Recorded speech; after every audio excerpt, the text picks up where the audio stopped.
मऊ, स्पॉन्जी आणि चविष्ट उत्तप्पम फक्त काही मिनिटात. एक बारीक चिरलेला टोमॅटो, एक किसलेलं गाजर, एक बारीक कापलेला कांदा, स्वच्छ धुवून घेतलेली कोथिंबीर आणि बारीक कट करून घेतलेली 2 हिरवी मिरची. डोसा बॅटर मी इथे घेतला आहे. जास्त पातळ करायचं नाही, थोडं घट्टच ठेवायचे. ही कन्सिस्टन्सी परफेक्ट आहे. चवीनुसार मीठ घालून चांगलं मिक्स करून घ्यायचं. कास्ट आयर्न तवा सिझनिंग करून घेऊया. त्यासाठी थोडंसं तेल घालून टिश्यू पेपरने सगळीकडे चांगलं लावून घ्यायचं. तवा रेडी आहे.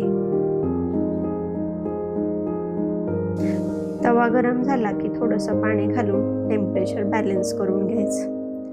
एक डाव पळी घेऊन जाडसर उत्तप्पम घालून घ्यायचा.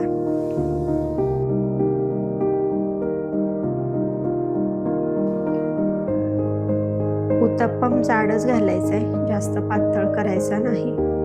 वरून भरपूर कांदा, टोमॅटो, हिरवी मिरची, कोथिंबीर घालायची.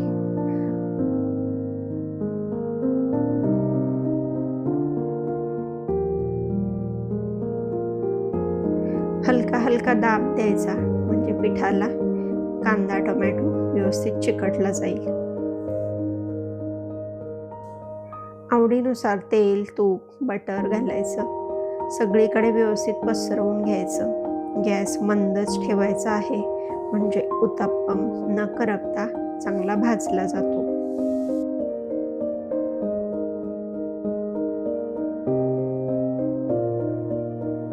दोन मिनिटांनी बाजू उलटून थोडा वेळ झाकून ठेवायचा, जेणेकरून कांदा चांगला भाजला जाईल.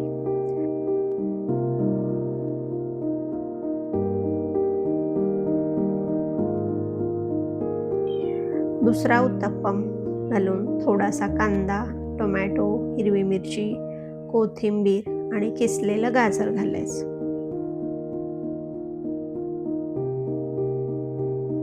तुम्ही तुमच्या आवडीनुसार भाज्या कमी जास्त करू शकता किंवा नवीन भाज्या ॲडही करू शकता. आता मी तेलाचा वापर करते. हलका हलका दाब द्यायचा.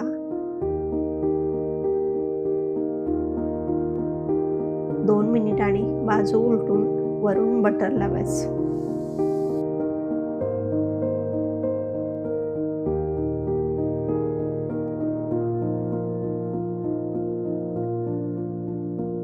भरपूर भाज्यांनी भरलेला आणि खालून सोनेरी रंगाचा मऊ जाळीदार उत्तप्पम तयार आहे. नारळाची चटणी किंवा लाल चटणी सोबत सर्व करा. उत्तप्पम आवडला असेल तर चॅनेलला सबस्क्राईब करायला विसरू नका. अशा सोप्या घरगुती रेसिपीसह पुन्हा भेटूया. तोपर्यंत काळजी घ्या. घरच्यांसोबत स्वतःचीही.